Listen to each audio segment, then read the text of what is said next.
सो finally Jujutsu Kaisen culling game का जो part 1 है वो ऑफिशियली एंड हो चुका है और मैंने ऑनलाइन काफी सारे फैंस देखे या फिर वो हेटर भी हो सकते हैं जो कि बोल रहे हैं कि इस बार का जो एक्शन है वो 10 आउट ऑफ 10 था और एनिमेशन भी 10 आउट ऑफ 10 है, पर इसकी जो स्टोरी है वो 2 आउट ऑफ 10 है। तो क्या सच में जुजुत्सु काइसन कलिंग गेम का जो ये पार्ट 1 था उसकी स्टोरी इतनी ज्यादा खराब थी या फिर फैंस को इसकी स्टोरी समझ नहीं आई है? तो मैं पर्सनली अपनी बात करूं तो मुझे सीजन 3 का ये जो पार्ट 1 था वो काफी ज्यादा बढ़िया लगा। इसमें एक्शन तो भरा ही हुआ था और स्पेशली ये वाला जो सीजन था वो एक्शन हैवी था। आई थिंक इसका बस एक ही एपिसोड था जिसमें हमें एक्शन देखने के लिए नहीं मिला और तुम्हें पता है वो कौन सा एपिसोड है जिसमें हमें कलिंग गेम के जो रूल्स हैं उनके बारे में पता लगा था और वो एपिसोड फैंस को ज्यादा अच्छा नहीं लगा था। सो आई थिंक जो फैंस बोल रहे हैं कि इस वाले सीजन की स्टोरी अच्छी नहीं थी तो उन्हें इस सीजन की जो स्टोरी है वो समझ में ही नहीं आई है, क्योंकि ये जो कलिंग गेम है वो काफी ज्यादा ओवर कॉम्प्लिकेटेड है। आई थिंक इसकी जो स्टोरी जो है उसको सिंपल तरीके से बताया जा सकता था, स्पेशली जो कलिंग गेम है उसके रूल हैं और किंजाकू ने इसे कैसे स्टार्ट किया, ये सारी जो चीजें हैं बैरियर से लेकर इसके रूल्स तक वो काफी ज्यादा कॉम्प्लिकेटेड फील होती हैं।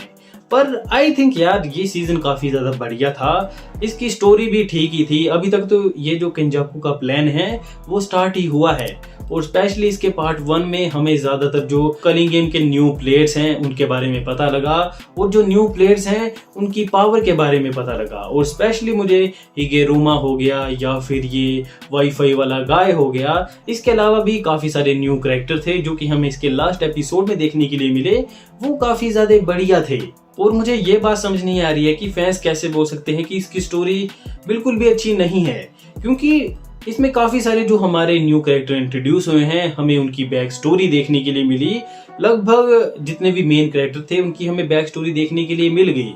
स्पेशली मुझे जो हिगेरुमा वाली बैक स्टोरी थी वो काफी ज्यादा अच्छी लगी और इसके अलावा जो मेगुमी और जो ये पेपर वाला गाय था उसकी भी फाइट होती है। मुझे पर्सनली नहीं लगा था कि ये फाइट इतनी ज्यादा बढ़िया जाएगी, उसमें इतनी ज्यादा इमोशनल डेप्थ जाएगी, पर इस वाली फाइट ने मुझे काफी ज्यादा सरप्राइज किया और काफी सारे कैरेक्टर की हमें स्टोरी देखने के लिए मिली है। इसके अलावा हमें कलिंग गेम के बारे में पता लगा, इसके रूल्स के बारे में पता लगा, इतने सारे न्यू कैरेक्टर इंट्रोड्यूस हुए और ये बोल रहे हैं कि इसमें कोई स्टोरी ही नहीं है। माना ये वाला सीजन एक्शन हैवी था पर फिर भी इसमें स्टोरी थी, माना कॉम्प्लिकेटेड थी पर चलो ठीक है। माना ये कलिंग गेम में जितनी भी चीजें हो रही हैं जो इसके रूल्स हैं वो काफी ज्यादा कॉम्प्लिकेटेड हो जाते हैं, तो मैं याद भी नहीं रहता है कि कौन सा रूल ऐड हुआ है और इसमें कौन से रूल्स हैं। तो तुम उनको छोड़ो यार, सीजन को एंजॉय करो। पर्सनली मुझे ये जो पार्ट 1 है वो अभी तक जुजुत्सु काइसन का बेस्ट सीजन लगा है। इसमें जो हमें सिनेमैटिक स्टाइल देखने के लिए मिला है उसकी तो भाई मैं तारीफ करना चाहूंगा। ये कितना ज्यादा ब्यूटीफुल था। पर्सनली जुजुत्सु काइसन के कलिंग गेम के इस पार्ट 1 में जितने भी हमें सीन देखने के लिए मिले वो ब्यूटीफुल थे और जो लास्ट वाली फाइट थी उसके बारे में तो मैं क्या ही बात करूं।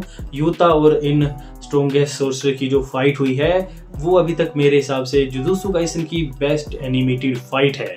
काफी सारे फैंस बोलेंगे कि मेहरागा और जो सुकुना की फाइट थी वो इससे बढ़िया थी, पर पर्सनली मुझे ये वाली ज्यादा बढ़िया लगी क्योंकि ये वाली फाइट ज्यादा क्लीन थी। इसमें हमें जो कैरेक्टर हैं वो मूव करते हुए देखने के लिए मिलते हैं, वहीं दूसरी तरफ जो महारागा वाली फाइट थी उसमें फ्लूइड एनिमेशन चली जाती है और काफी सारी चीजें तो समझ में नहीं आती हैं कि क्या हो रहा है। What do you mean by that? और तुम्हें तो पता ही है कि जुजुत्सु काइसन का फेवरेट कलर रेड है और इस सीजन में जो हमें रेड कलर देखने के लिए मिला है आई थिंक हर एक एपिसोड में रेड कलर था ही था। लास्ट वाले एपिसोड में था? आई थिंक नहीं था। लास्ट वाला एपिसोड काफी ज्यादा कलरफुल था, वो मुझे काफी ज्यादा बढ़िया लगा। पर एक सैड न्यूज है कि जिन्होंने इसके सीजन 2 और सीजन 3 के पार्ट 1 को डायरेक्ट किया है वो अब इसके बाद इसके ऊपर काम नहीं करेंगे, तो अब आगे पता नहीं कि इसका स्टाइल कैसे जाएगा। पर पर्सनली इन डायरेक्टर का जो काम था वो मुझे काफी ज्यादा बढ़िया लगा था। मैं इनका काम और देखना चाहता था, पर हो सकता है अब ये वापस ना आए।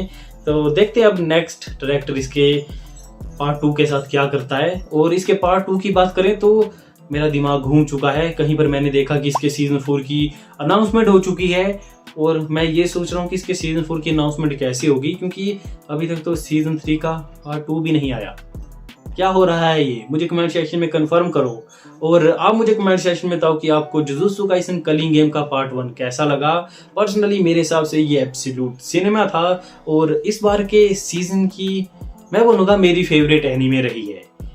अगर तुम एक्शन को छोड़ भी दो पर फिर भी मुझे बढ़िया लगा ये वाला सीजन। पर्सनली मैं ना जुजुत्सु काइसन को इतने ऊपर नहीं रखता हूँ। मैंने सोचा था इस बार मैं जो sentence to be a hero है उसको नंबर 1 पे रखूंगा, पर इसका लास्ट एपिसोड देखने के बाद मैंने इसे नंबर 1 पे रखा है। और नंबर 2 पे इस बार की मेरी फेवरेट एनीमे है वो है sentence to be a hero, और उसका भी लास्ट एपिसोड पूरा क्रेजी था। दोनों ही एपिसोड मैंने एक ही दिन में देखे और मजा आ गया।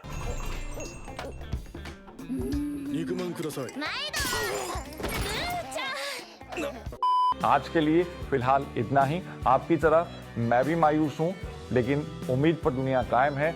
दिल दुखा है लेकिन टूटा तो नहीं है, और उम्मीद का दामन छूटा तो नहीं है।